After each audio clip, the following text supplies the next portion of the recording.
so bietjie deur die paadjie vat, waar die besluite begin, hoekom gebeur sekere goed in 'n ou se lewe, en hoekom hierdie twee besighede uiteindelik hande gevat het, om vir julle as die kliënte, diegene wat vanoggend ingeskakel het, en ook diegene wat later dalk na die heruitsending of na die beeldmateriaal gaan kyk soos ons dit opneem, hoekom is dit vir julle belangrik, om gemoedsrus te hê op die einde van die dag, dat hierdie besigheid tot julle voordeel gaan werk. Ek wil net graag sommer vroeg begin en die sprekers aan julle voorstel. Dit is vir ons 'n groot voorreg om vir Heiko Weidase, natuurlik die hoofuitvoerende beampte van die Efficient Groep.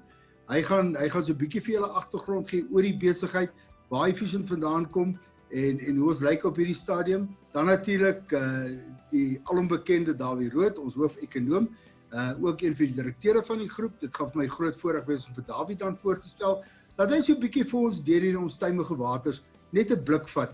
Waar staan ons op hierdie stadium? Ons weet dat fase of vlak 3 is net om die draai, en hoe lyk die ekonomiese en die politieke situasie vorentoe. En dan natuurlik vir die manne wat meer aan die beleggingskant belangstel, groot voorreg en dan ook vir Robert Walton vanoggend wil sê, welkom Robert as bestuurende direkteur, en dis die man wat kyk na julle beleggings grootendeels. Hy en sy span, hy gaan so een of twee van die manne intrek om 'n bietjie saam te praat ook daaroor. En ons wil julle vanoggend gou vat op hierdie professionele vennootskap reis. So, ek wil nie verder van julle tyd vat nie, is vir my groot voorreg om dan vir Heiko Weidase aan julle voor te stel. Heiko, die man aan die stuur van die skip hier by die Efficient Groep. En Heiko, welkom, goeiemôre. Ek weet as die koud is dan so 'n bietjie uit die lug uit as vroeër vanoggend. Ek weet nie of jy gaan hardloop het nie, maar ek gaan my skyfies afhaal en dan oorgee vir jou en dan vat jy vir ons hierdie skip so vroeg in die oggend verder. Dankie Heiko. As hy Willem, baie dankie. Julle behoort my skerm te kan sien. Heiko, ons kan sien. Sy. Kyk, dit het beter gegaan as wat ek gehoop het, maar dan sy. Baie welkom eerstens aan Gert, Rudolf, Junie en natuurlik die kliënte van GVS makelaars as kliënte van Efficient en vennote in Efficient. Ek het geen twyfel dat julle 'n baie tevrede en suksesvolle besigheidsvennootskap met ons sal hê. Bietjie agtergrond oor die Efficient Groep in 1999, 70.000 kliënte, 448 werknemers, meer as 200 adviseurs, kantore reg oor die land, 'n baie spesifieke operasionele struktuur om seker te maak dat ons aan ons kliënte se behoeftes kan voldoen. Ongeveer 200 miljard rand se bates onder administrasie, bestuur, advies en konsultasie. Laas jaar 'n omset van net so oor 1 miljard rand met 100 miljoen rand operasionele wins en 'n visie, missie en strategie wat ontwikkel is en fokus daarop om waarde vir kliënte te skep. Hoe lyk ons groepstruktuur? Ons het 3 afdelings in die groep: finansiële dienste. Dit is waar ons aan kliënte finansiële beplanning bied en finansiële produkte beskikbaar stel aan kliënte. Dan het ons 'n oplossingsafdeling. Hier fokus ons regtig waar daarop om te kyk waar kan ons waarde toevoeg tot ons kliënte en die adviseurs bemagtig om 'n meer omvattende en natuurlike uiters professionele diens aan kliënte te lewer. Ons het daar verskeie oplossings, multibestuurde oplossings, privaat kliënte, werknemersvoordele ensovoorts. En alles regtig waar daarop gemik om seker te maak dat ons die beste aan 'n adviseur en 'n kliënt kan bied. Dan het ons 'n beleggingsafdeling. Hier administreer ons en bestuur ons bates. Boutique Collective Investment, die 8ste grootste bestuursmaatskappy in die land.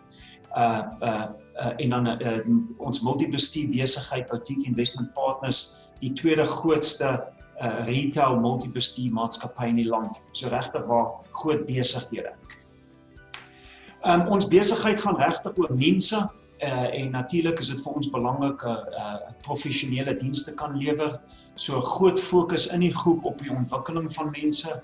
En soos jy op die skerm sal kan sien daarso, die kwalifikasies is wyd en breed in die groep.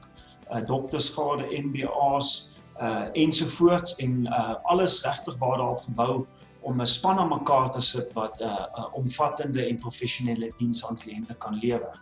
Natuurlik ook baie geld wat spandeer word op opleiding, deurlopende opleiding in lyn met regulasies, maar ook in lyn daarmee om seker te maak dat ons op hoogte bly van wat in die markte aangaan en in die bedryf aangaan. Ons kultuur, en ek dink dit is natuurlik altyd baie belangrik, die kultuur van die mense met wie jy besigheid doen, en hoe dink die mense, en hoe werk die mense. Wat ons hier op die skerm het vir u is 'n uiteensetting van die tipe mense wat by die groep werk, wat by die groep aansluit en wat oor die langtermyn deel uitmaak van die efficient groep. En is 'n paar kernmerke soos spanwerk, kliënte gefokus, prestasiegedrewe, entrepreneurs, toegewyd. Dis die tipe mense wat by die groep aansluit en wat tot beskikking is van u as kliënt om u van diens te wees. 'n volgende belangrike punt, koöperatiewe voldoening. Om 'n volhoubare besigheid daar te stel, het ons deur die groep omvattende prosesse en maniere waarop ons besigheid doen. Dit begin met ons nakoming wat gesetel is in ons raad en sy komitees, waar daar gereeld vergaderings gehou word en na die risiko's in die maatskappy gekyk word, na die produkte, na die dienste, na die onafhanklikheid en natuurlik na die belange van die kliënte omgesien word. Dan het ons die uitvoerende bestuur op groepvlak waar ons kyk na strategie, finansiële bestuur, koöperatiewe bestuur en integrasie van besighede. En dan het ons operasionele bestuursvlakke waar ons die besighede toelaat om entrepreneurs en op hulle eie basis hulle besigheid te bedryf met rapportering dan op na die raad in hierdie proses. Heel onder het ons dan onafhanklike vennote waar ons dan prosesse implementeer om seker te maak dat alles wat die groep doen ook op 'n volhoubare basis gedoen word. Sosiale verantwoordelikheid as 'n besigheid in Suid-Afrika neem ons sosiale verantwoordelikheid ook ernstig op. Ons mees onlangse stigting is die Efficient Werknemers Ondersteuningsfonds, wat ons deur Care Protecting West South Africa gestig het, om mense te ondersteun wat ekonomies geraak word deur hierdie COVID-19 krisis. Ons het ook verskeie ander sosiale projekte waaraan ons deelneem, soos Partners for Possibility, Footprints for Sam en Inyosi Empowerment. Alles deel daarvan om 'n verantwoordelike maatskappy in die Suid-Afrikaanse omgewing te wees. Nou dit is 'n vlugtige oorsig oor die groep. Willem, terug na jou toe.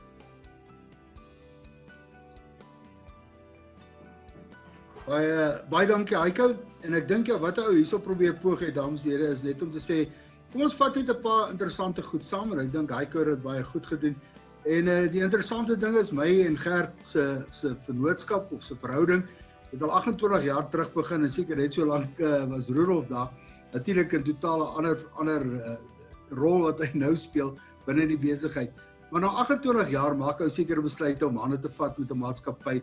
En ek dink Heiko het vir ons mooi gestipuleer en hy het ingesit hoekom hierdie gesprekke eintlik so maklik was op die einde van die dag. En ons gaan dit al hoe meer en meer in Suid-Afrika sien, dat die kundiges gaan saam staan en groter en beter dienste vir julle as kliënte kan gee. Hoorie? Maar ek dink ons almal sit op hete kole om te wag wat Dawie te sê het. Daar was interessante aankondigings gewees in verlede week. Ek dink ons gaan nog aankondigings sien. Hoor ek miskien nog vandag, ek weet nie. Maar Dawie, baie welkom. Dankie vir jou tyd vanoggend. Ek weet jy het 'n stywe program. Daar's nog 'n paar opnames wat jy moet doen. Maar dit is 'n groot voorreg om jou deel van die span te hê. En ek dink ook dat Gert en Rudolf en Junie ook jou tyd en insette waardeer in hulle besigheid, ook waar sy pad in die hande nou gaan saamvat vorentoe. Dawie, oor na jou toe. Gert, Rudolf en Junie, baie welkom aan julle. Dit is my regtig lekker om vanoggend saam met julle te kuier. Willem, ek net 'n vraag vra. Ek gaan so gesels oor die ekonomie. Kan ek maar sommer direk na my praatjie 'n paar vrae vra? Of 'n paar vrae vat indien moontlik? Jy kan as daar vrae is, ons sal die mense lei om net die mikrofone aan te sit, want ek weet jy moet gaan net hierna en jy gaan nie vra op die einde antwoord nie, so ek's gelukkig. Doodreg. Baie dankie Willem, en ook natuurlik baie welkom aan die res van die vergadering. Dit is my die vreemdste van alles is hoe skielik en hoe maklik almal hier skielik oorgeslaan het na hierdie nuwe tegnologie toe. Sorry Dawie, dis Robert hierso. Jammer. Kan ons net vir almal vra as julle vra in plaas om te vra, daaronder is 'n boksie wat sê chat. So julle kan julle vrae tik daar terwyl Dawie vra. As hy klaar is, dan kan ons deur die vrae lees en antwoord. Dit gaan 'n bietjie makliker en vinniger maak. Doodreg Robert, dankie daarvoor. Ek sien hier onder daar's 'n chatbordjie, so vra gerus julle vrae daar, dan sal ek sommer self aflees en die vrae antwoord as ek 'n kans kry. Ek gaan praat tot net na 0:30. Right. Ek dink wat ons eintlik nou hierso sien, en hierdie is 'n baie goeie voorbeeld daarvan, is die 4de nywerheidsrevolusie wat eintlik ewe skielik op ons afgeforceer word of ons nou daarvan hou of nie. En ewe skielik is almal experts op Zoom en op Teams en al hierdie verskillende platforms, en dit is eintlik vir my verbasend om te sien hoe goed die ekonomie nog steeds funksioneer. En dan natuurlik nie almal nie, maar sekere dele van die ekonomie, ek sou vinnig daaroor gesels. Maar voordat ek daarby uitkom, miskien net so vinnige paar opmerkings oor die internasionale ekonomie. Die wêreldekonomie was al klaar besig om te verstadig ekonomiese groei, voordat ons gehoor het eers van 'n plek met die naam van Wuhan. Maar ek is bevrees dat die wêreldekonomie as gevolg nou van die COVID-19 virus en die maatreëls wat in plek gestel word om dit te beheer, dat die wêreldekonomie waarskynlik al reeds in 'n resessie is. Net so 1 of 2 opmerkings op 'n paar van die lande in die wêreld. Die Europese ekonomie is sonder twyfel in 'n resessie, in die geval van Amerika ook in 'n resessie, moontlik in 'n baie diep resessie. Die klomp ander lande in die wêreld, soos byvoorbeeld die Chinese, daar's 'n kans dat hulle nie in 'n resessie gaan nie, maar ek dink hulle ekonomiese groeikoers gaan sonder twyfel baie stadiger wees, en ook die ander groot lande soos byvoorbeeld Indië gaan waarskynlik in 'n resessie ook reeds wees. Dit gebeur onder omstandighede wanneer die wêreld se monetêre beleid alreeds besonder akkommoderend was. Dit beteken net eenvoudig dat rentekoerse internasionaal was al reeds op baie lae vlakke gewees, en sentrale banke het baie vreemde goeders begin doen alreeds voor die krisis, goeders soos byvoorbeeld om geld te druk en dit basies vir politici te gee. Mens noem dit sogenaamde quantitative easing of hoeveelheidsverruiming. Ons het hierdie tipe van goed alreeds gesien toe die krisis nou uiteindelik die wêreld weer 'n keer tref. En weer 'n keer het sentrale banke uit hulle pad uitgegaan om selfs nog meer geld te druk, en regerings het ook begin om nog meer geld uit te gee. En die skuldvlakke internasionaal van regerings vandag is op rekordhoë vlakke, en nog nooit in die geskiedenis van die mensdom het ons gesien dat rentekoerse so laag is wat dit nou is internasionaal. En ten spyte daarvan is daar 'n goeie kans dat die wêreldekonomie in 'n inflasiekoers wêreldwyd nog verder kan daal en selfs onder 0% kan daal. So dit is die wêreldomgewing waarin ons osself tans bevind. Oor Suid-Afrika, 'n paar opmerkings oor Suid-Afrika, miskien 'n paar politieke opmerkings voordat ek kyk na die Suid-Afrikaanse ekonomie. Ons weet dat Suid-Afrika word basies geregeer deur die 3-party alliansie wat bestaan uit die ANC, die Suid-Afrikaanse Kommunistiese Party en natuurlik COSATU ook. Elkeen van hierdie 3 bene het 'n spesifieke funksie. Die ANC kan ons maar die senior vernoot noem in die 3-party alliansie. Die rol van die Suid-Afrikaanse Kommunistiese Party is, wel niemand weet regtig wat hulle rol is nie, maar dit is blykbaar veronderstel om met ideologiese onderbou van die 3-party alliansie te verskaf, en COSATU is natuurlik word gesien as die huis van die werker. Hierdie verhoudings het oor tyd iets wat begin verander, en veral die rol van COSATU. Vandag is COSATU se rol hoofsaaklik om die staatsamptenary te verteenwoordig. Dis baie belangrik, want meer as die helfte van COSATU-lede vandag bestaan uit staatsamptenare, terwyl daar nuwe vakbondfederasies alreeds tot stand gekom is, wat eintlik die ander werkers in die land verteenwoordig. Nou, hier's 2 baie belangrike polities moet gebeur in Suid-Afrika. Dis 2 konflikte wat totaal en al onvermydelik is, en die eerste konflik is 'n leierskap skuinstreep ideologiese konflik wat moet gebeur. Nou wat ek daarmee bedoel is, ons weet almal, daar's verskeie magspunte of kliks binne die regerende alliansie, en niemand is werklik waar oortuig of seker wie in beheer is van wat nie. Dit lei natuurlik tot vreeslik baie onsekerheid en 'n klomp beleidsonsekerheid in Suid-Afrika ook. Byvoorbeeld 'n goeie voorbeeld is, gaan die Suid-Afrikaanse Reservebank nou genasionaliseer word of gaan hy nie? Gaan SAL nou tot niet gemaak word of gaan dit nie? Want dit is verskillende boodskappe wat ons by verskillende leiers kry.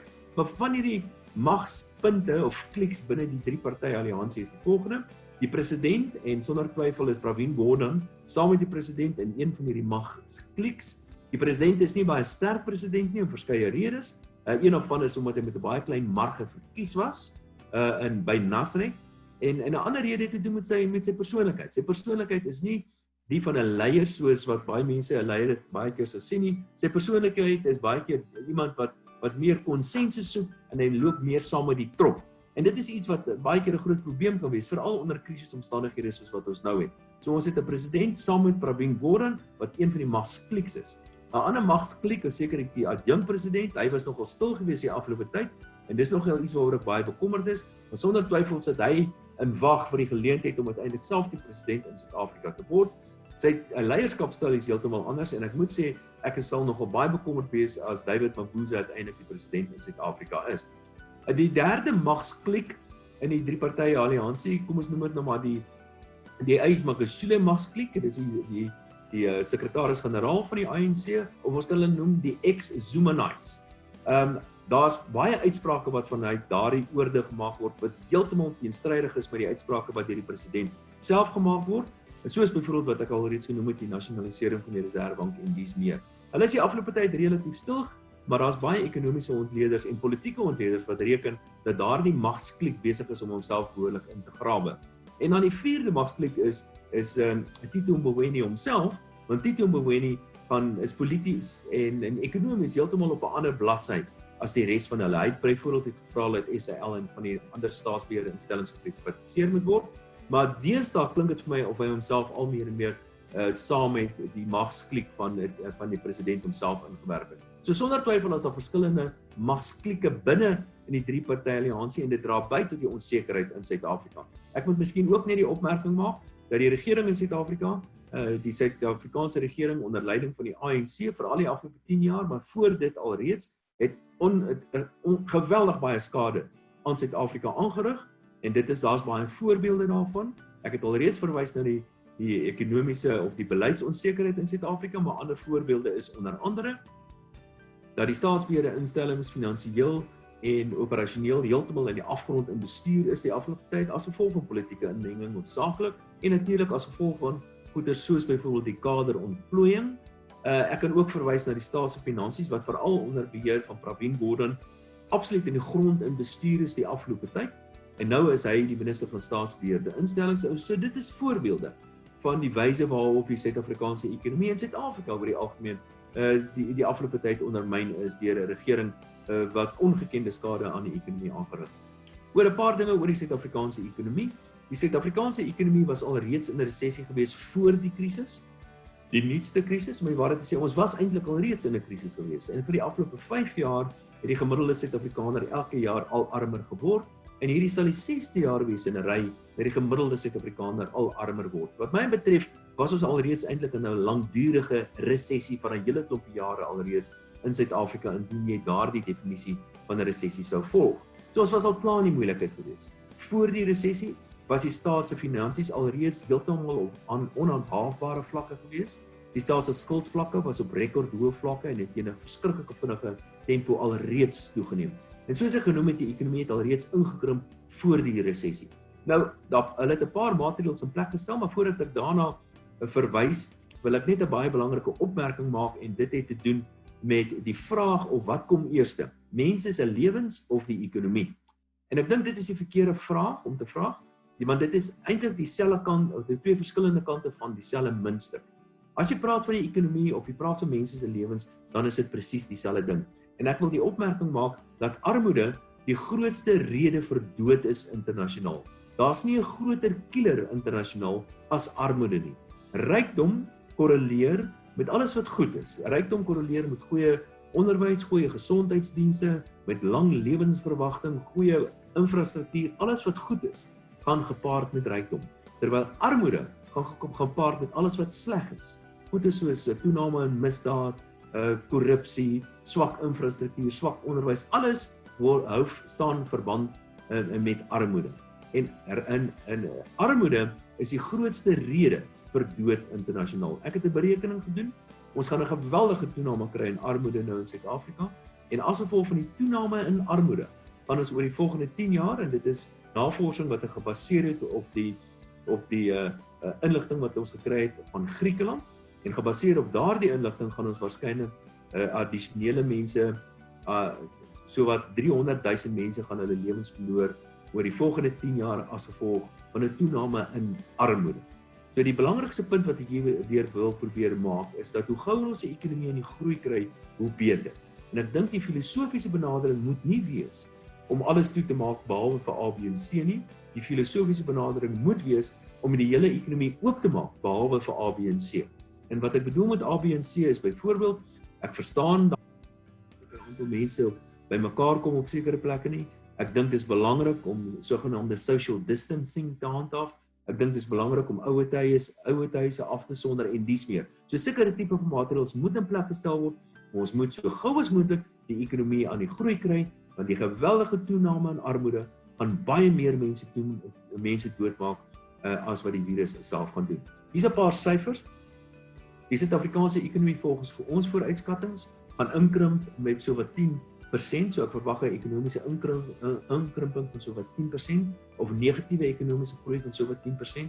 Dis baie moeilik om te sê wat dit gaan wees, want ons het nie 'n vorige voorbeeld om te volg nie. En ek dink die beste vorige voorbeeld is dat ons kan die huidige krisis kan ons vergelyk met die groot depressie van die 1930s. So dit is die naaste, ons is waarskynlik wat mense sekerlik met reg genoem 'n depressie in Suid-Afrika en baie ander lande in die wêreld, ook maar Suid-Afrika nogal besonder erg omdat ons al reeds in 'n ekonomiese afswaai-fase was voor hierdie krisis. So as praat van ekonomiese inkrimping, noem dit net maar 10% of kan selfs baie meer wees. Ons praat van mense wat hulle werke gaan verloor, waarskynlik meer as 2 miljoen mense wat hulle werke gaan verloor. Ons kyk waarskynlik na 'n geweldige toename in armoede in Suid-Afrika, baie duisende besighede wat hulle werke gaan verloor en dies meer. Maar die staat self se syfers aanbetref, die staat se inkomste gaan waarskynlik in die omgewing van 300 miljard rand minder wees as die aanvanklike begrote ramings. Dit beteken die staat se finansies wat alreeds in die moeilikheid was, gaan nou nog dieper in die moeilikheid wees. Ons praat van 'n fiskale tekort van so as 15% van BBP. Ons kyk na die staat se skuldvlakke wat ver meer as 80% van BBP gaan wees volgende jaar. En as jy die staatsbeheerde instellings soos Eskom en dies meer se skuld ook bytel, wat 'n mens eintlik moet doen, dan is die staat se skuldvlakke waarskynlik meer as 90% van BBP binne minder as 2 jaar. Dis waar ons onsself bevind. En die staat gaan net eenvoudig nie kan aanhou soos hy aangehou het nie, en dit is ek bevrees van waarskynlik veral die ideoloë of die ideologues in die 3-party alliansie meer skietgoed gee om selfs nog meer in te gryp in die ekonomie oor tyd. So ek verwag oor tyd verdere toename in belastings, nogal redelik drastiese toename in belastings en 'n instel van nuwe tipe van belasting soos byvoorbeeld 'n rykdombelasting ensovoorts. Ek sou ook glad nie verbaas wees as ons voorgeskrewe bates begin sien nie en uiteindelik goed soos byvoorbeeld valutebeheer regulasies en dies meer. En hierdie tipe van goed eindig gewoonlik op dieselfde manier en dis met hoë vlakke van inflasie.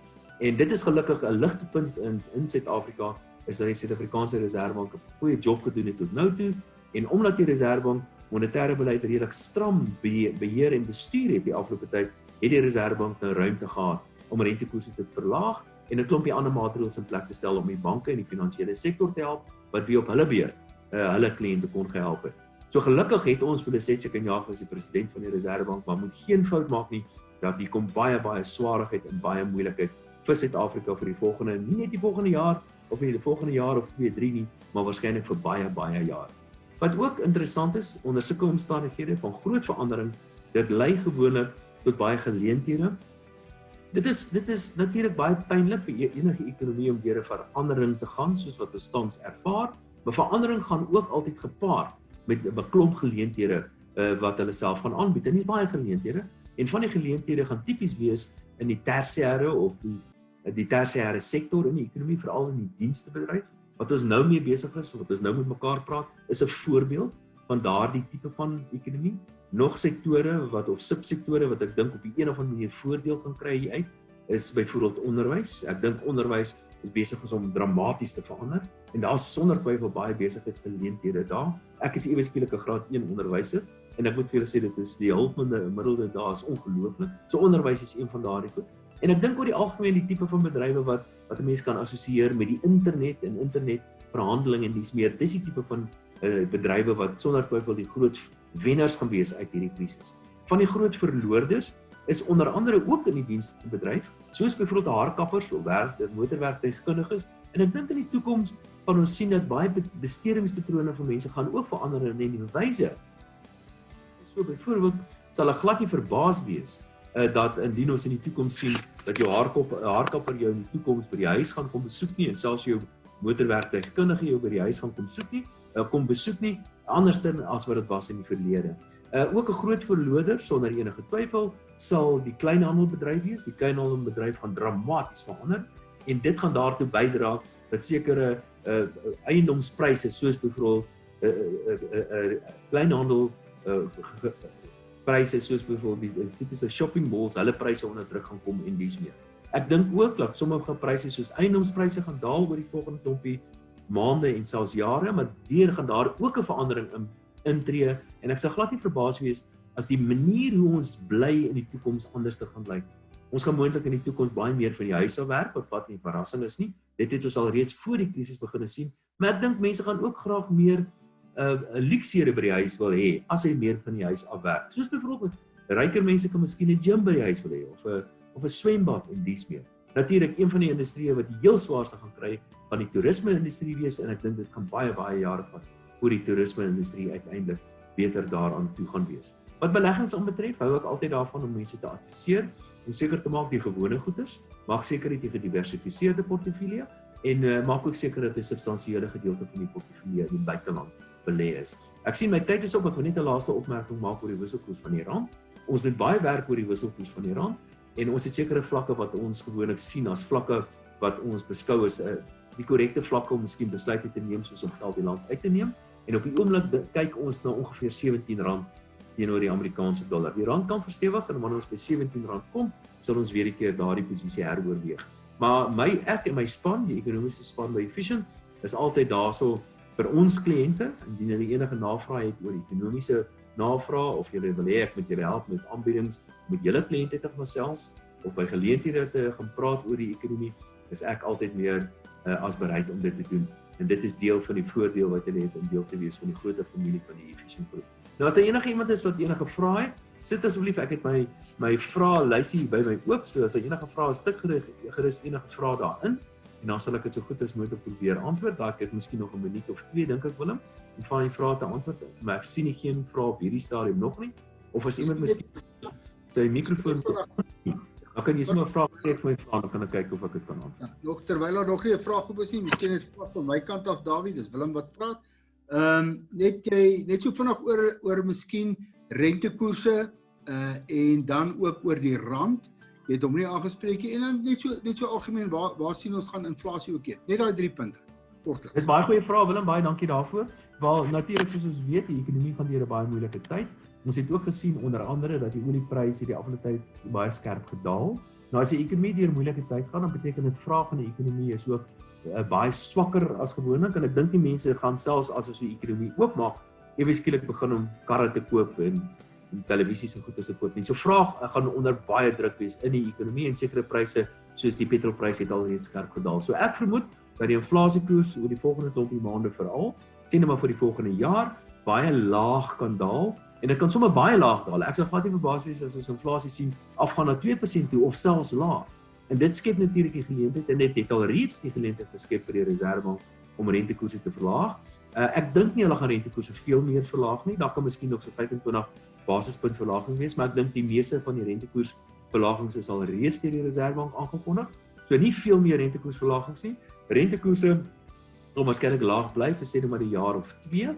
In 'n jaar of 2 jaar se tyd verwag ek inflasie gaan weer begin versnel en dan gaan rentekoerse weer begin onvermydelik weer hoër moet begin dryf. So rentekoerse oor 2 jaar kan mense kyk na hoër rentekoerse. Die Reserwebank het 'n klompie ander maatreëls natuurlik ook in plek gestel, soos om sekere kapitaalvereistes en likwiditeitvereistes van die banke te versag en ook het die Reserwebank toegetree tot die kapitaalmark waar die Reserwebank begin het om staatseffekte in die sekondêre mark te koop. So dit alles beteken maar die Reserwebank het gedoen wat hulle kan om die lewe makliker te maak vir banke soveel as wat hulle moet kan en die banke is natuurlik nou ook in 'n posisie om dit makliker te maak vir hulle kliënte. Wat die wisselkoers van die rand dan betref, die rand is 'n baie onderwaardeerde geldeenheid met reg natuurlik.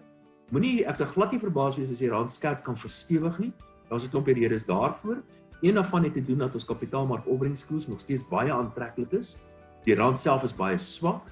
Dit beteken dat 'n buitelander wat in Suid-Afrika wil belê kan dit op 'n baie goedkoop manier doen en ons finansiële marke is ook baie gesofistikeerd en baie belangrik baie likwid. So 'n buitelander, 'n spekulant veral wat graag vinnig 'n hap aan hierdie appel wil kom vat, kan baie maklik goedkoop die land inkom in 'n likwiede mark en 'n kapitaalmark instrumente byvoorbeeld koop. En dit kan lei tot 'n skielike verstewiging in die wisselkoers van die rand. Maar net so vinnig kan die geld weer die land ook verlaat. Die punt wat ek wil probeer maak, baie wisselvalligheid kan 'n mens verwag op die wisselkoers van die rand, en baie wisselvalligheid beteken nie noodwendig net 'n verswakkende rand nie. Dit kan oor die kort termyn ook skielik verstewig, maar oor die medium langer termyn is maar net een rigting vir die rand en dis vir 'n swakker wisselkoers vir ons. Dankie Dawie. Enige iemand wat nog 'n vraag vinnig wil vra, gaan net daar na die luidsprekertjie toe en sit hom dat jy kan praat. Ja, ek wil ek net kyk dat nog iemand is wat van wat gee my net 'n vraagie, sit net jou mikrofoon aan, dan kan ek sien as iemand 'n vraag wil vra. Maar iets waaroor ek nogal bekommerd is, Willem, en dit is iets wat ek dink ons oor die volgende klompie maande baie meer gaan hoor, is die moontlikheid van voorgeskrewe bates. Van die moontlike verandering in terme van die wetgewing wat voorgeskrewe bates 'n moontlikheid gemaak. Dis iets wat my nogal bekommer. En miskien net 'n laaste politieke opmerking. Onthou, onder hierdie omstandighede het politici vir hulself en bureaukrate vir hulself verskriklik baie mag toegeëien. En dis 'n groot vraag. Wanneer ons nou uiteindelik deur hierdie krisis is, gaan die politici bereid wees om daardie mag weer terug te gee. En ek is bevrees, dis die groot politieke vraag. Daai, ek dink nie hulle gaan nie. Politici en bureaukrate, weens die aard van hulle job, en ek reken seker die aard van hulle persoonlikhede, hou hulle daarvan om mag soveel as moontlik te behou wat hulle gekry het. Robert, ek sien jou. Ek gaan nou oorgee vir Robert. Het jy 'n vraag, Robert? Voor ek vir jou oorgee. Nee, okay. Baie dankie Dawie. Ek weet jou tyd is kosbaar. Dankie dat jy vanoggend saam met ons was. Ek dink dit is 'n groot voorreg. Ek dink op hierdie punt, die punt wat ek wil maak, mense, is veral julle wat kliënte is van Gert en Rudolf en Junie, wat nou deel is van die groter groep, is hierdie feit dat ons sit met een van die top makro-ekonome in Suid-Afrika, is net nog 'n pyl in die koker van hierdie hele besigheid wat hande saamgevat het.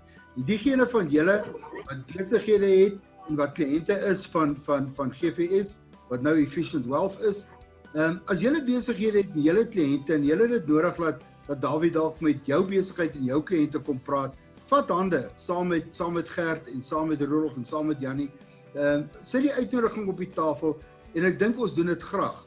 Wat Dawie se rol binne in die groter besigheid is natuurlik om vir ons hierdie makro-ekonomiese oorsig te gee. En dan weet ons, hoorie, waar is die slaggate? Waar moet ons kyk? Waar moet ons oplet? En dan gee hulle tipies hierdie inligting oor na mense soos Robert Walter en sy span toe.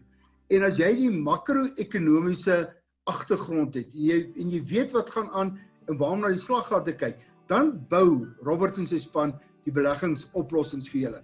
Ons het nou gehoor, Dawie het baie gepraat oor armoede in Suid-Afrika, en as jou voetwerk en jou kundigheid nie reg is nie, en as jy nie die agtergrond skep nie, dan kan 'n ou nie leierskap oorgee by jou beleggingsspan nie. So Robert, baie welkom, goeiemôre.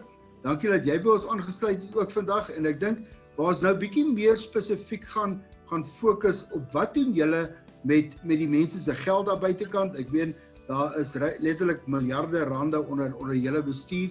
Hoe julle voetwerk reg doen, is dit belangrik om dit wat ou uit die ekonomiese wêreld uitleer, dit te kan vat. Julle doen 'n baie goeie job, soos die Engelsman sê, en baie dankie. En ek dink 'n bietjie gemoedser is wat letterlik duisende van ons kliënte het, om te sê dat ons werk nie in isolasie saam nie, maar ons werk as 'n groot span saam, en ons het kundigheid, en ek gaan net hierna so kortliks daaroor uitbrei, maar ek dink jy verstaan dit baie beter wat gaan aan die beleggingsomgewing. Baie dankie dat jy vanoggend saam met ons is. Julle is al 'n tyd lank betrokke saam met Gert en Rudolf, so oor na jou. Baie dankie Willem. Net voor ek begin wil ek net ook noem dat Dawie is ook een van die groot manne daar by Efficient Private Clients, waar hulle aandeleportfolios vir kliënte bestuur. So in my deel gaan ons net oor Unitrust gesels, maar as enigiemand miskien enige vrae of belangstel in aandeleportfolios, veral as jy 'n hele paar miljoen het wat jou sak brand, dan dink ek is Dawie en sy en Rian en die span die regte manne om mee te gesels daarso. Alright, ek kan net gou so 'n val met julle deel.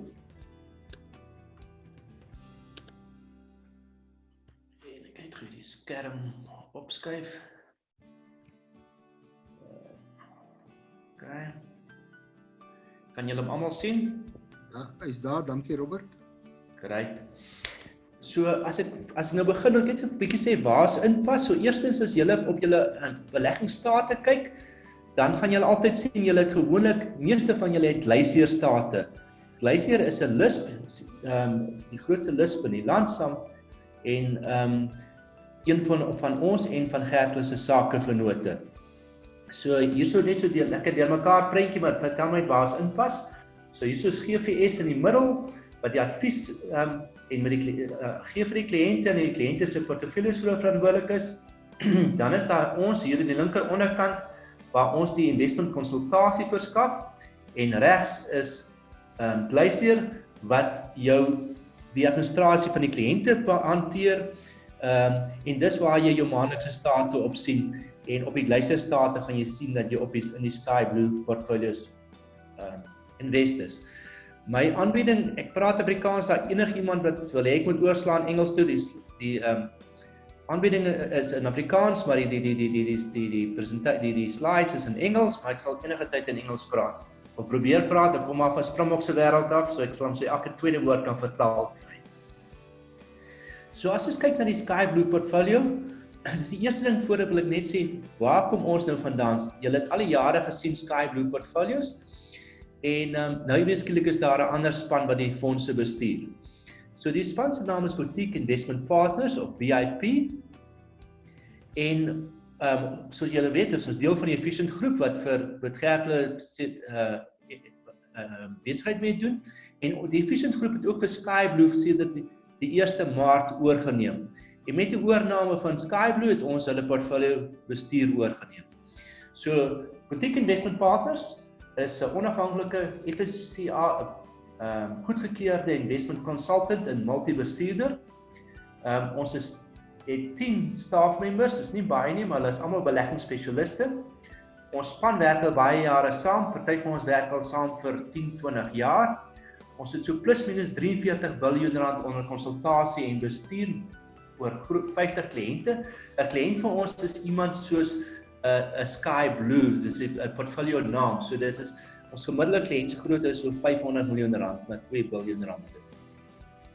Die span meeste van hulle sit in Sandton, maar party van hulle sit in Pretoria.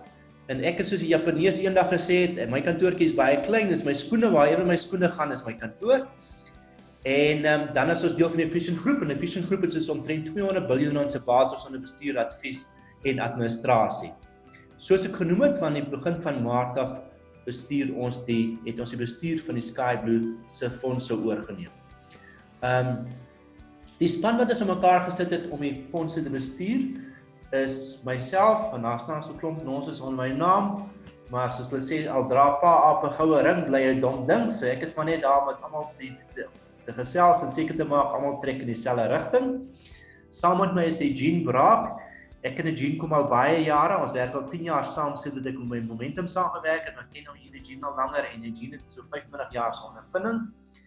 Dan so Ludwig Harmse, hy studeer daar naby julle by Potch, besig met nagraadse studies, ook 'n baie slim man met 12 jaar se ondervinding, en dan het ons vir die span opgesit, Rakokar, hy is daar van Bloemfontein af, by Glyseer, hy het by Pikke geswat, hy het by Koffsies geswat, hy het ook meer as 20 jaar se ondervinding. So tussen ons is maar 'n paar vervelige ou manne, maar ons het dan al 'n paar keer gesien dat die markte op en af gaan. En ons doelwit is om te sorg dat ons na julle geld kyk en dat julle nie saam in die mark of minder as die markte op en af gaan gedurende tye soos wat ons tans deurgaan. So die vraag is, hoe bestuur ons geld?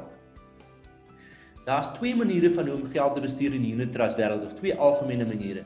Die een is, jy sit jou fonds in jou fonds wat jy bestuur, kies jy net 'n paar gebalanseerde fondse. Die ander is, jy kies boublokke wat jy sê, ek kies my beste equity manager, kies my beste inkomste manager en my beste eiendomsmanager en 'n paar van hulle en ek mix and match hulle. Nou dis wat ons doen, want dis wat ons ondervinding vir ons die afgelope 25 jaar geleer het vir jou die beste prestasie gee. Ons kombineer groot en boutique managers. As jy kyk na wat gebeur het in Maart, in die afgelope 3 maande, die groot managers is baie meer pak gekry as die boutique managers. Ek weet nie of julle kyk op Moneyweb nie, maar daar's 'n artikel daarop onlangs gewees. En die rede maar is net, as die markte begin fluktueer, dan is jou klein bestuurders wat makliker kan beweeg. Want as jy 5 of 10% van Safsel besit, En daar's die kopers daarvoor. Jy kan nie verkoop kry nie al wil jy dit verkoop of al wil jy dit koop, is jy nie altyd dit genoeg gekoop kry om 'n wesenlike verskil in jou portefeulje te maak nie.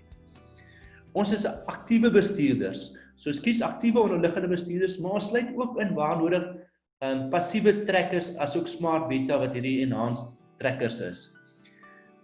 Ons diversifiseer nie te veel nie. Ons het so 10 na 14 portfolios maksimum, gewoonlik so 10 na 12 in 'n fonds, hopelik minder. Maar as jy te veel diversifiseer, dan betaal jy in elk geval kan jy net so wel 'n indeks van koop het.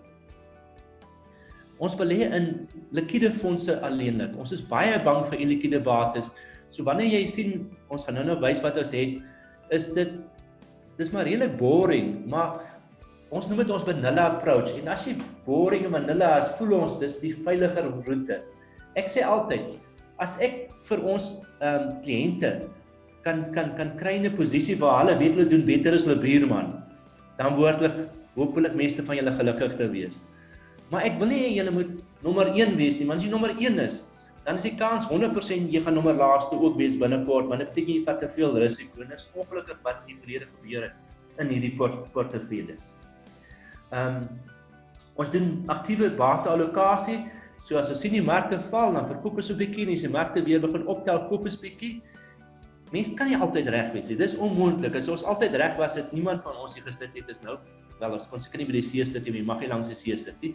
Maar ons het so uit die kar se venster gesit te kyk het. Of uit die huis se venster gesit en kyk het. So as mens 7 uit 10 keer dit reg kry, dan behoort jou portefeulje goed te doen. En dan die belangrikste is, soos ek sê, ons probeer nie nommer 1 of laaste wees nie. Ons probeer om die gemiddelde soortgelyke fonds mandaat in die land te uitpresteer. So ons kyk wat die ander manne doen en dan posisioneer ons fonds rondom dit en ons vat nie te groot views teen dit nie. Ons is obviously kostes is altyd 'n issue, so waar moontlik probeer ons die kostes in die goedkoper klasse belê en ons het baie goeie deals met baie van die managers gekry. En laaste, dis 'n no nonsense vanilla approach. Daar is nie snaakse goed in die portfolios, want ons wil nie risiko hê nie. So ons belê in doodnormale unit trust beleggings en weer eens ons gaan nou daar gesels. So in Skyblue dis 3 portefeuilles soos julle miskien weet.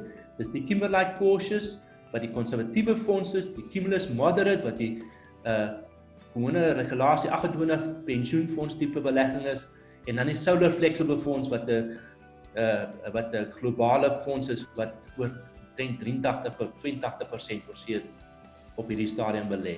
Dis ook die fonds wat die beste doen omdat oorsese markte saam met die randverswakking die afgelope paar jaar het gelei toe dat waar mens kon moes jy jou geld oorsee geneem het.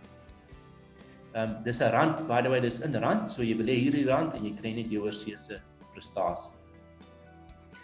So wat het ons gemaak toe ons die fondse oorgeneem het? Weer eens die vorige span het nie 'n fraud job gedoen nie. Hulle het per ongeluk 'n paar views geneem wat letterlik verkeerd geloop het.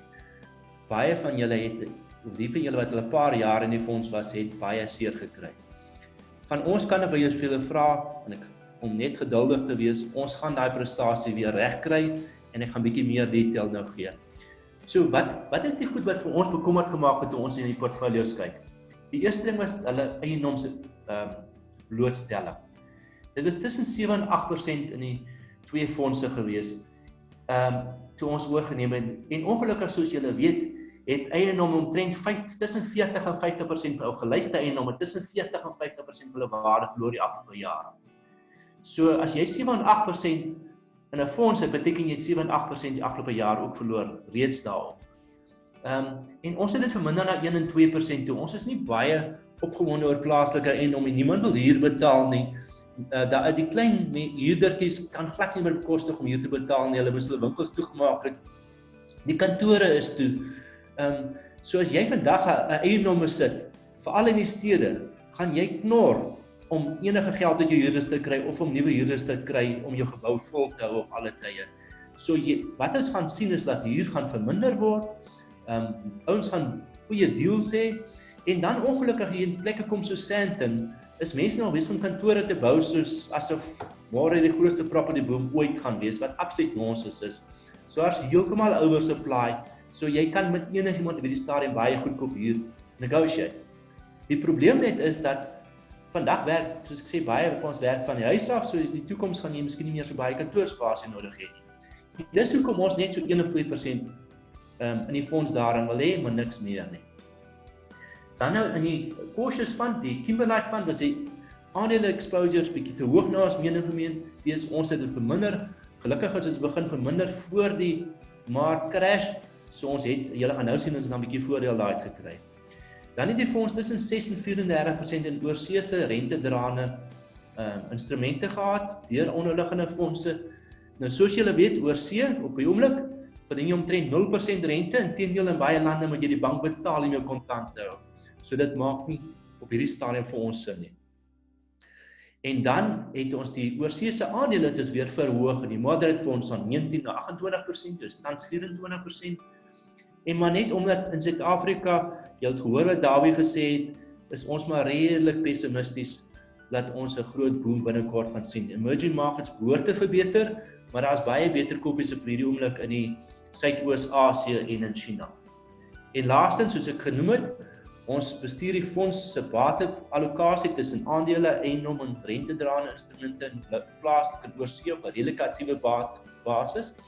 Ons vat nie groot views nie, maar as ons dink daar dat die trend in die mark verander, dan maak ons definitief verskille. Op veranderinge, jammer. Soos ek genoem het, ons verkies 'n boublok model, soos dit daar was 'n paar multibestuurde fondse in gewees, ons het almal uitverkoop en ons het building block fondse gaan koop. Dan het ons gegaan en ons het meeste van die geweldig baie passives gewees. Nou weet van die mense hou baie van passive, maar die probleem met passive soos 'n mark is, as die mark val, dan val jy saam. As jy in Suid-Afrika se top 40 was en jy het Satrix 40 gekoop, dan het Sasol vir jou nag gemaak in Maart en jy kon niks daaraan doen nie, want jy's in 'n passiewe indeks trekker. Ons verkies om 'n aktiewe fonds te sit buitekant waar die ou Sasol kan uitverkoop as jy meer wil hê nie, of Sasol meer kan koop as die indeks. Ons het wel die Satrix se wêreldindeks gehou en die rede is om in die wêreld is daar duisende aandele, soos honderde duisende aandele en geen mens kan alle aandele kies nie en daarom is dit belangrik om altyd 'n gedeelte van jou fonds in 'n wêreldtrekker te hou soos die MSCI. Dan laastens het ons ingebring 'n kombinasie soos ek genoem het van groot en kleiner boutique en beleggingsbestuurders. Die groot bestuurders is Coronation wat julle almal ken, Investec wat julle almal ken, nuwe naam is 91, Prudential en Satrix. Maar dan stel ook iemand soos Van Smith. Nou Van Smith is een van die groter equity bestuurders of aandelebestuurders in Engeland of in die wêreld. Hulle het so 300 biljoen rand in hulle aandelefonds. Nogal 'n paar rand is. Dis groter as Coronation se totale bates. En dan in die boutique spasie, dis ingebring 361, Anchor, Eilid, Blue Alpha, Fairtree, Matrix, Methodical, Saffron, Sequoia en Tantalum. Meeste van julle het miskien nooit van die name gehoor nie, maar as jy nou hierdie manne se fondprestasie kyk, dan is dit iets om regtig waaroor huis toe te skryf. 361 het die afgelope jare in hulle equity fonds en aandelefonds hulle 25% gedoen. Die gemiddelde equity fonds het negatief gepresteer. Om die afgelope jaar 25% in 'n Suid-Afrikaanse aandelefonds te doen, sit nie in elke man of vrou se broek nie.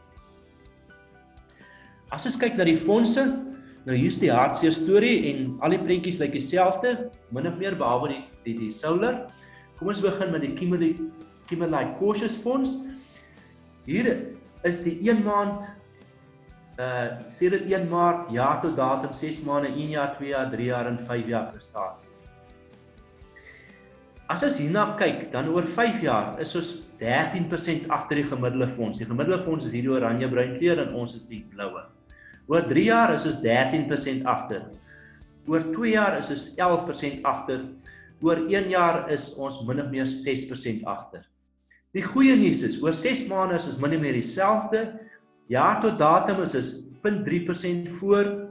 Oor sedert 1 Maart toe ons oorgeneem het, is ons dan nog touch wood, is ons al 2% beter as die gemiddelde bestuurder en oor 1 maand is dit so 0.5% beter as die gemiddelde bestuurder. As ons kyk na die grafiek aan die regterkant, verduidelik dit mooi. Hierdie grafiek, en moenie worry oor die persentasies nie, dit gaan oor die kleure. Die blou lyn, as die blou lyn bokant hierdie oranje lyn is, dan is ons en hopelik julle die gelukkigste mense in die ronde, Maar dit beteken ons fonds uitpresteer ons buurman, ons buurvrou, te doen beter as die gemiddelde fonds in die land, in hierdie sektor. En julle kan sien van 6 maande af, is dit dieselfde of beter as die gemiddelde fonds. By the way, 1 maand gaan hy altyd naby wees, en dan maar oor tyd is hy veronderstel om groter oop te maak. As ons by solar kom, gaan julle sien hoe mooi maak hy oop. So ons doelwit is om hierdie blou lyn wat hierdie onderkant hier lê, hierdie groot bek wat hier lê, wil ons opskuif na hierdie kant toe. Dit gaan nie oornag gebeur nie. Maar die een ding wat ek vir julle kan sê is, ons span is ten volle committed om hierdie te bewerkstellig. En ons gaan party maande onderpresteer. Maar oor 'n rollende 1 jaar periode, gaan ek bitter teleurgestel wees as ons dit nie reg kry nie. So oor tyd gaan ons hierdie blou lyn uitrol boontoe. As jy nou na hierdie tabel hier onder kyk, weer eens, moenie te veel bekommerd wees oor die persentasies nie, behalwe dit nogal hartseer is so verder mense in die langer termyn lees. Die boonste lyn wil ons graag, jy moet al die pad blou word en die onderste een rooi brei. Sê dis oorgenemers dit reg gekry. Ek sê nie omdat dit so goed is, as bietjie lakkoek in ons kant gewees. Geen fondsbestuurder kan al die tyd reg wees nie. Jy het geluk ook nodig saam met dit. Maar ons is geseënd gewees, soos jy sê dat oorgenemers is al reeds meer as 2% voor die gemiddelde fonds. So as jy in hierdie Kimberlite cautious fonds is, ons doelwit is om te kyk as ons kan om kontant met so tussen ten minste 2% per jaar beter as kontant te doen. Dis ons doelwit, of ons gaan reg kry, weet ons nie. Jaar tot datum is negatief, kontant gee jou tans so tussen 4 en 6%. Maar as dinge regkom, dis waar ons hopelik op pad is. So vir interessantheidshalwe, ons bestuur 'n hele paar fondse op 'n soortgelyke mandaat en daardie fondse met hierdie selfde tipe mandaat het tot einde April toe vir hulle kliënte tussen 5 en 6% die afgelope jaar gedoen, ten spyte van die markcrash, waar hierdie fonds ongelukkig oor 1 jaar het minus 3% gedoen, en die gemiddelde fonds het 2,5%. As ons kyk na die cumulus moderate, is maar dieselfde prentjie, net so as ons kyk na oor 5 jaar, is ons 9% agter, 3 jaar 9% agter, 7% 2 jaar, 5% 1 jaar agter, maar oor 6 maande is ons so 0,5% voor die gemiddelde ou, jaar tot datum is dieselfde as die gemiddelde ou. Ons is weer eens geseënd gewees sedert die 1 Maart toe ons oorgeneem het, is so bietjie meer as 2% voor die gemiddelde ou, en oor 1 maand is ons ook 2% voor die gemiddelde ou. As ons na hierdie grafiek kyk, wat ek altyd na te verwys, ons sal daai blou gat wat in die regterkant lê, wil ons boontoe skuif, en ons het jaar tot datum met reeds reg gekry, jy kan sien dit maak reeds oop, ons moet net die res ook geskuif kan kry. Weer eens, hierdie is 'n 5 jaar tyd, so dit gaan 5 jaar, hopelik gaan dit minstens 5 jaar kry om terug te rol, maar dit gaan 'n jare wat nie meer met reg te kry. Laastens die tabel, so julle kan sien dit is almal 3 lyne en eintlik jaar tot datum is dieselfde, soos net 1 jaar en langer was nog op hierdie stadium bietjie knor, maar dit gaan weer eens, dis ons span se doel is absoluut om hierdie blok hier reg te maak en dit blou te kry oor tyd weer. Dan as ons gaan na die solar fonds toe, as enige van hierdie fondse kan julle nie kla nie. Skyblue die fonds baie goed bestuur. Ons het nie te veel veranderinge gemaak nie, behalwe ons het die oorsese hard currency goed geswap vir rand denominated offshore investments. Die rede is maar net dat dit is makliker om jou in en uit te gaan en jy het nie die tyd lags wat dit vat om 'n oorsese fondse direk te belê nie. Hier kan julle sien oor noem maar die periode. Ons is ver voor die gemiddelde fonds in die kompetisie. Oor 5 jaar 16% voor. 3 jaar is ons 9% voor. 2 jaar 10% voor. 1 jaar 8% voor. 6 maande 12% voor. Jaar tot datum 13% voor die gemiddelde ou. Sedert 1 Maart 13% voor die gemiddelde ou. Oor 1 maand soos 3% voor die gemiddelde fonds in hierdie kategorie. En hier is daai grafiek. As julle mooi kyk vir blou. Hy lê al die pad lekker bo die gemiddelde ou.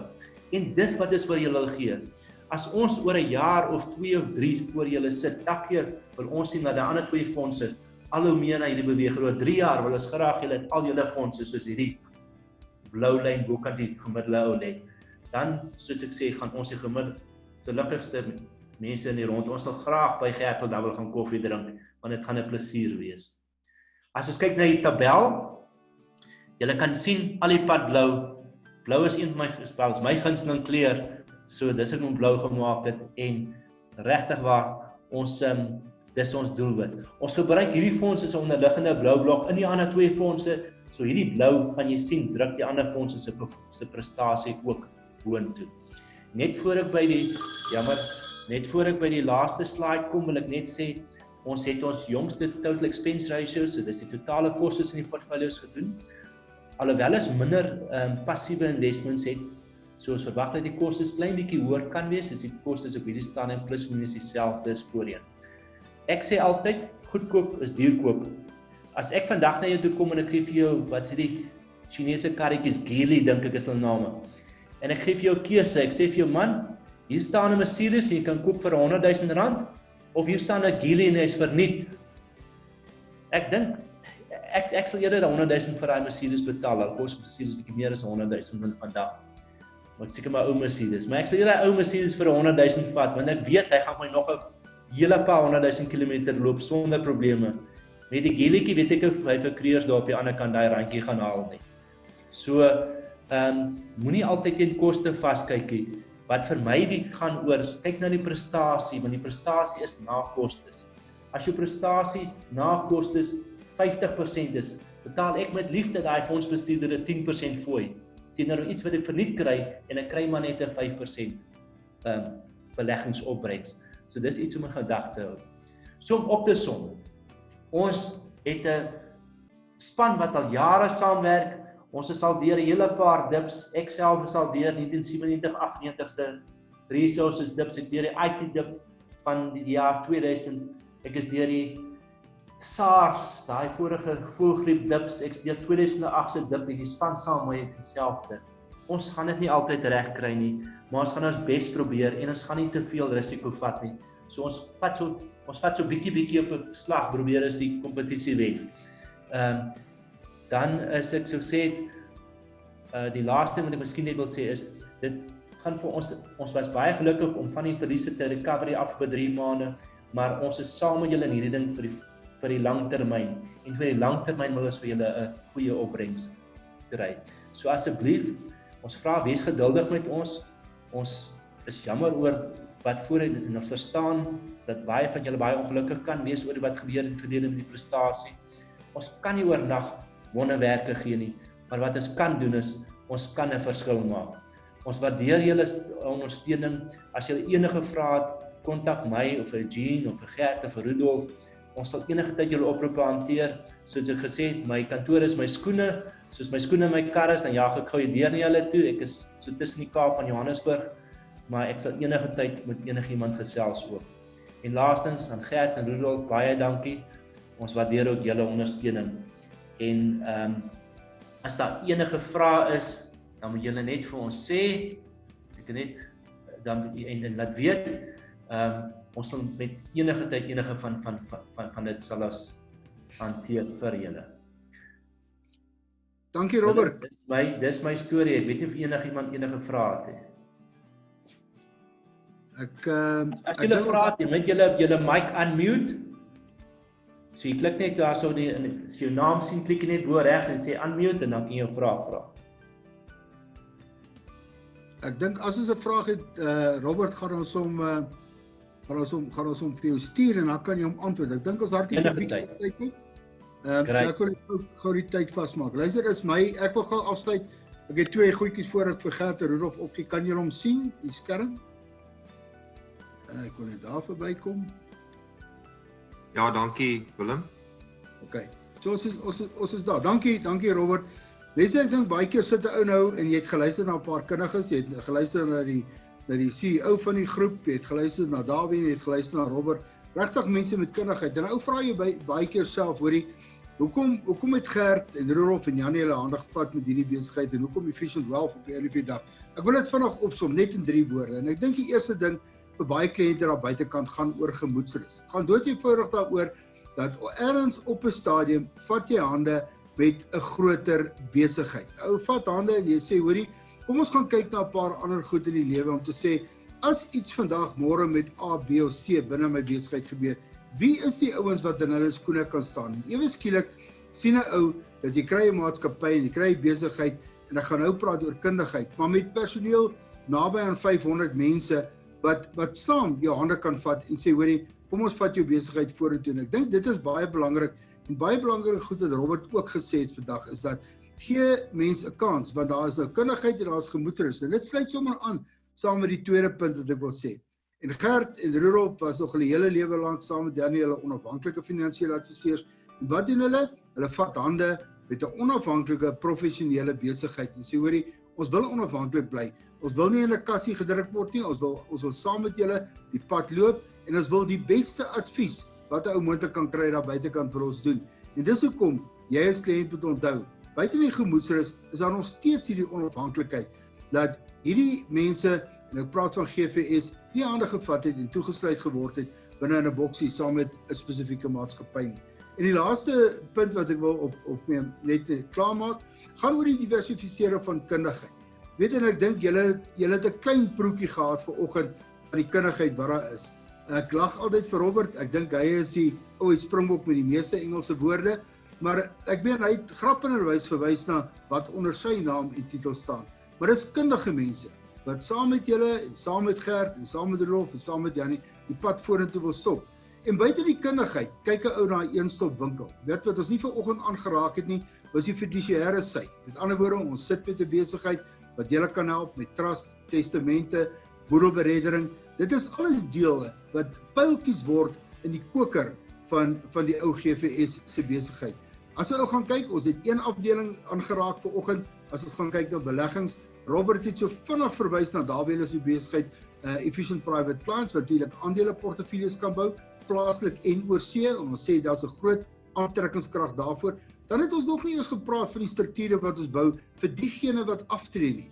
Ek dink Efficient is baie uniek binne hulle silo strukture waar hulle sekere goed bou, en ons het die groot voordele hierin gesien by mense wat met pensioengeld sit en wat nie die val in die mark dat hulle pensioengeld geërodeer is nie.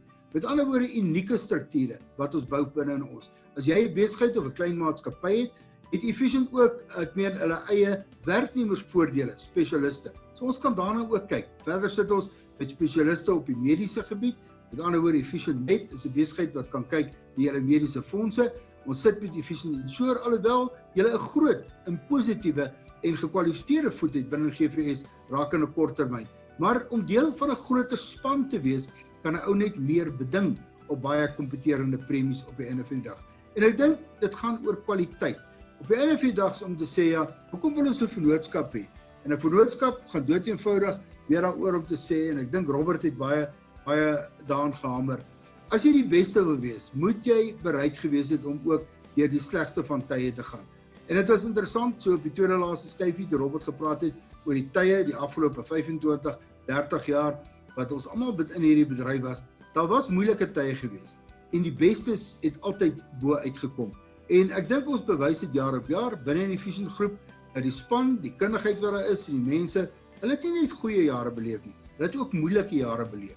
En daarom kan ons kop en skouers bo die ander uitstaan. En julle sien dit alreeds binne in die beleggingsomgewing. Van die nuwe bestuur en die kundigheid oorgeneem is, lyk dit sommer baie beter. So gee ons maar net kans om daar te sluit. Ek sluit af. As jy gaan opsom en jy sê ja, jy wil hande vat met die beste en die ouens wat weet, waaroor gaan dit? En dis dood eenvoudig wat ek heel aan die begin gesê het, is om 'n professionele vennootskap met julle as kliënte te hê, en dit wat Gert en Rudolf en Junie met Efficient gevat het. Dis 'n professionele vennootskap, mense wat vir julle gemoedsrus kan gee, wat vir julle professionaliteit kan gee, wat 'n een-stop diens kan gee en alles wat julle nodig het. En ek dink dit is waar ons kan sê vandag, baie dankie, baie geluk, welkom by die groter span. Julle is vir ons baie kosbaar, Gert en Rudolf en Junie, en ek dink ons kan die pad vorentoe vat en ons kan net bou saam met julle kliënte. Neem die uitnodigings aan wat ek vroeër gesê het rondom Dawie, gebruik dit tot julle voordeel, en kom ons vat die pad en ons kom deur hierdie moeilike tye en ons hersien, daar waar dit moeilik gaan, kan julle nou op die knoppie julle druk van die ou GVS wat nou Efficient Wealth is, en ons kan julle as kliënte kan ons help in alles wat daar is. Maar alles sou gaan kyk na die diversifisering van die professionele besigheid waarin GVS nou 'n deel is. Hoorie, ek wil graag oorgee vir Gert of Rudolf As daar enige vrae is, maar oor na julle toe om miskien vir ons net so 1 of 2 woorde te sê as afsluiting van hierdie sessie. Mense van ons kant dan weer, baie dankie dat julle bygewoon het. Onthou, hierdie sessie gaan beskikbaar wees. Ons gaan dit vir julle stuur sodat julle weer later daarna kyk en diegene wat dit gemis het, julle kan ook daarna kyk. Ek praat nie meer verder nie. So Rudolf en Gert, oor na julle. Dankie Willem. Ja, ek gaan die aard nie lank wees nie, maar dankie vir jou, dankie vir Aiko, Dawie, Robert, ons waardeer. Ja, dit is vir ons 'n groot sprong. Ek het tyd terug vir jou e-pos gestuur om te sê, so na 'n week al te sê, ek het gedink ons het 'n stap in die regte rigting geneem, maar ek dink nie nou meer ons het nie. Ek is oortuig ons het 'n sprong in die regte rigting geneem. En ja, dit is my baie gemoedsrus gebring. En dan wil ek ook baie dankie uit die aard sê vir die getroue ondersteuning en die vertroue van ons kliënte, want sonder ons kliënte sou ons niks gewees het. En ek wil ook maar net vir almal sê dat die persoonlike kontak sal daar altyd wees. Niemand sal 'n nommer wees nie, en teenoor as die kant van ons dag nog beter. En wat ek nog gevind het in die tyd ook is dat ja, Sky Blue efficient werk op 'n vlak waarin ek nie gewoond is nie. Maar waaroor ek altyd gedroom het en ek is baie dankbaar dat my pad met julle gekruis het. Danksy spesifiek Rita en Rudolf, want hulle het al die werk gedoen. En ja, ek is baie dankbaar dat ek al myself het ons baie gekruis het. Ek wil ook graag vir almal net sê dat onthou net, of wat 'n groot verbetering is, dat daar gaan baie meer gereelde terugvoering wees. Die terugvoering dink ek dat ek sê ek hoop julle gaan eintlik verveel of irriteer dat julle maar die delete knoppie moet druk. En dan weet ek efficient doen hulle werk reg. Ons wil, we want to be in your face. En dan onthou net altyd, deur die moeilike tye, in die goeie tye, inflasie kan ons nie wegwens nie. En die mense wat ons geld vir ons stuur, het daai taak om nog steeds vir ons oor tyd inflasie te kan klop en te moet klop. En dan wil ek afsluit om te sê, please, moenie vrees nie. Moenie vrees nie. Ons het geen sê oor die uitkoms van ons toekoms en van ons lewe nie. En wat betref die bestuur van ons geld, is daar bekwame mense, professionele mense, wat na ons almal se belange omsien.